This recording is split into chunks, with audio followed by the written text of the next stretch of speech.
ما تركزش ولا تفكر كتير ازاي ربنا هيفرحك وهيفرجها عليك من وسع، ولا تفكر امتى وازاي وهيحصل ايه.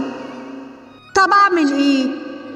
سيبها عليه زي ما هي كده، بكلكعتها، بكل حاجة معقدة فيها، وادعي بس بيقين انه يفرحك وانه يحل كل حاجة خايف منها ويهون عليك كل اللي بتمر بيه.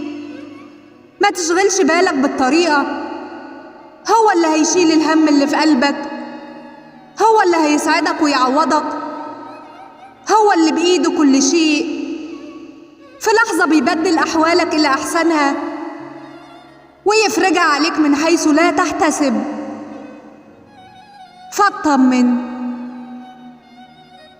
تحياتي.